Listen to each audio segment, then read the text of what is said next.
কলেজে ভর্তিতে যুক্ত হতে পারে জুলাই গণ অভ্যুত্থান কোটা। এসএসসি ও সমমান পরীক্ষায় উত্তীর্ণদের একাদশ শ্রেণীতে ভর্তি কার্যক্রম চলতি মাসে শুরু হচ্ছে। প্রতি বছর ভর্তির আগে নীতিমালা প্রণয়ন করে শিক্ষা মন্ত্রণালয়।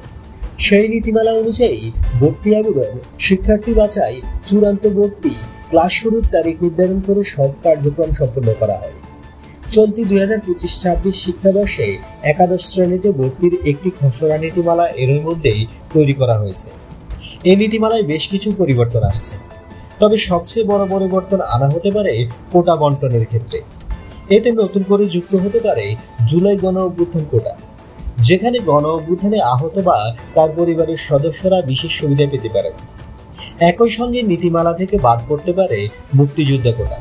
স্বাধীনতা যুদ্ধের প্রায় 55 বছর পর এসে বীর মুক্তিযোদ্ধার সন্তান কোটা রাখার প্রয়োজনীয়তা নেই বলে মনে করছেন শিক্ষা প্রশাসনের কর্মকর্তারা। এজন্য এ কোটায় কলেজে ভর্তিতে আসন ফাঁকা বা সংরক্ষিত রাখার যৌক্তিকতা দেখছেন না তারা।